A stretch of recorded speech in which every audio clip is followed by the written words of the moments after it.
Oh, hey! I, I didn't know that you were looking for me. I would have made, it would have made myself easier to find otherwise. Not a lot of people really know about this area. It's, I know this is stupid, but I kind of think of it as my secret garden, you know? The fence of an old batting cage has long since been overrun with vines. A strawberry patch growing out of the cracks in the brick wall. The fact that I've only ever seen cabbage white butterflies over here. It's homey. It's just so nice. I haven't found an area in the school quite like this before or since finding this one area. So, how did you find it? I wouldn't exactly call it finding it if you just followed me. Does it count as finding if you're not the one who finds it first, really? Take that baby to the bank, why don't you? Is that not how the expression goes? I'll get it right next time. Wait, for you to be able to follow me, you would have had to follow me. I mean, back when I got here, half an hour ago. What have you been doing for the past half hour? Well, I guess you really could have been doing anything. It sounded like I'd pick up on it, right? That was a joke. A joke, because I'm so absorbed in my books. That's what I usually do around here when I have the time free. Read. I mean, it's been so nice. Especially considering I've been able to read so much more lately when I'm guaranteed a quiet, peaceful place where there's nobody who'll be looking for me. Nobody who sees me as scorched or scorned. Nobody looks for me at all. Or at me, for that matter, either. So I guess when not scorched by an unending sun, I find my own dark side of the moon to reside on. Somewhere far, far away. And on that dark side, I suppose I read. It's just that simple, I suppose. I've gotten really into the works of John le Carré lately, and I think there's something very interesting to learn about him through his work, through his text, and... Oh, I'm sorry. You probably didn't sign up for a lecture on literary criticism. I understand if you don't want to listen to me smack my gobs about old spy novels. It's just, I guess there's only so much old Russian literature you can consume before your father begins to insinuate the kind of things he'd consider unsavory, so I just feel relieved to be able to find something that fills my soul with half as much light as this. You know? When you have an interest that can consume you, body and mind, in such a way that can sustain you in your own little private reality, even when the chips are as down as they could possibly be, you still have that one thing. I guess this is just another one of those things for me. It's like those strawberry saplings over there, when you really think about it. I am the brick wall, and they weather the adversity to blossom from the cracks within my constantly shifting form, regardless. But I also know that this is not your strawberry sapling. I can't ask of you to eat of my forbidden fruit, much less plant it within the soil of your own soul to feed your own little garden, your own little private reality. Well, in this situation, you would have soil. You're kind and good and generally fertile ground for plants. I'm sure you get enough literal and metaphorical sun to treat them well. That didn't make much sense, did it? Oh dear, oh dear, oh. Oh. You're fine with me talking about my interests? Are you sure? I mean, I know you let me prattle on about my little Russian novels and all my interest of that ilk, but it's It's different, isn't it? There's nothing you have to gain from listening to me talk listlessly on and on and on. And the worst part is, I'm not even really interested in these because they're good. I mean, don't get me wrong, they're well written and the plots are tight and I really like them. I really like them a lot. Do you recall the metaphor regarding the strawberry sapling that is capable of growing through adversity? It's just... John le Carré really wrote every protagonist as himself. Sure, biographical elements and physical descriptions there. That's writing what you know, in the same way that most of his protagonists are German language majors with a focus on poetry. But then there's writing the Looking Glass War, and having John Avery, yeah, his name was John too, have a wife named Anne who is defined by her infidelity, which, might I say, even without a thorough knowledge of the intricacies of psychiatry, psychology, or deeper acts of intimacy, feels like an interesting piece of psychosexual warfare, given that his wife, named Anne, was the one left typing up the story, and he would go destroy the marriage with infidelity. Of course, I looked into the author after I read the first book. Like I said, the interest is all-consuming. If I can't read fast enough, I'll read more elsewhere. I'll listen to other people's analysis on the subject. I'll learn as much as I can. As much as it takes to be happy. I mean, when you do the same thing with something you're interested in, learn as much as you can about it.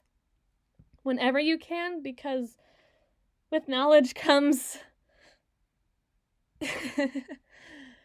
You would, wouldn't you?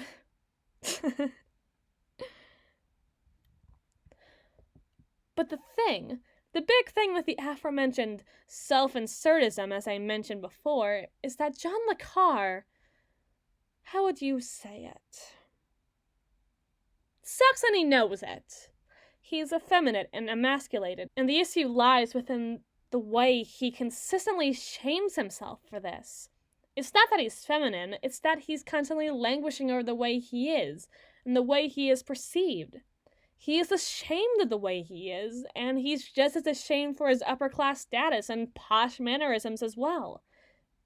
And this is the same for practically every single one of his protagonists, except for a very particular one. The very same one I'm reading right now, in fact. The Spy That Came In From the Cold, starring Alec Lemas. It's one of his most famous novels, and Lemas is honestly everything le Carré isn't. He's a man's man, a masculine ideal. And I'm not saying that I have a preference for either, if I'm going to be weirdly frank about it, but I mean, Lemas is assertive and hostile and doesn't care a whiff of what anyone could think of him. He's a man of few words and seemingly even fewer thoughts. He's probably working class on a very, Sylvia Plath romanticizing being able to sleep on the side of the road with construction workers as a metaphor for masculinity and the lacking fear of battery that comes from it. Because why wouldn't I have already read Sylvia Plath? How do you think I spent last month? Okay, so, you know Lemas now. You understand that he's both a masculine ideal and the ideal man. The man you want to be. The man that le Carré wishes he was, but so clearly isn't. Now listen to this sentence fragment. I mean, it's not anything special, but isn't it? Lemas, who normally read nothing, read newspapers slowly and with concentration. I don't think you understand just how earth-shattering this is, how much the illusion has been revealed for what it is, and how much the mask has fallen. Lemas is a spy in a world very much like our own, down to the little annoyances of checks and balances and the paperwork involved, and before that he was also the head of Berlin Station, aka a paper pusher. And at this point, you might be asking yourself, how can a man who's supposedly a spy, somebody who has to be, at the very least, intelligent enough to be able to efficiently budget for his own supplies and fill out forms in the triplicate, struggle to read a newspaper, a document that's written to be read by the lowest common denominator? And then you realize Lamas is not so much a man, a real person with all the intricacies and inconsistencies and complexities that come with it, but that Lamas is characterized by his lack, by his absence. John le Carré quite literally had to look in the mirror, and he had to ask himself, what is the opposite of me? Who is my lack, and where have they gone? Who is the me that's not me? And I guess the idea is striking. To me, the idea of looking at myself from a completely objective and opposing perspective and saying to myself, well, what's the opposite of me? And having such a difficult time relating to them that their experiences are practically alien in every way. That I struggle so much to relate to a person who's me, but also really isn't. Not in any way that matters. A person who's made out of all that I lack. I wonder what she'd be like. I wonder if she'd be happier. And I wonder what compels me to ask something like that. But yeah, that's my little ditty. I'm not expecting you to be interested or anything. I don't even know if it's in your reading level, if I'm, well, allowed to be a little mean about it. It's just, I guess it is just my strawberry sapling. It doesn't have to be really anything more than that if the fruit still tastes so sweet, you know? Would you like a bite? Say, Wait, do friends not usually do this kind of thing, or is it too... I guess I did offer. I hope it's a nice reward for having to listen to me blather. Not that I asked for you to be here or anything like that, but I wouldn't say it's unpleasant or anything. You know. Despite it all. Now, if you'll excuse me, I have a gripping spy thriller to finish. Alec Lamas needs me to close out his venture after all. I think it's fun to think of characters as just as dependent on the reader as we are on them in times like this. Call it sadistic, I guess.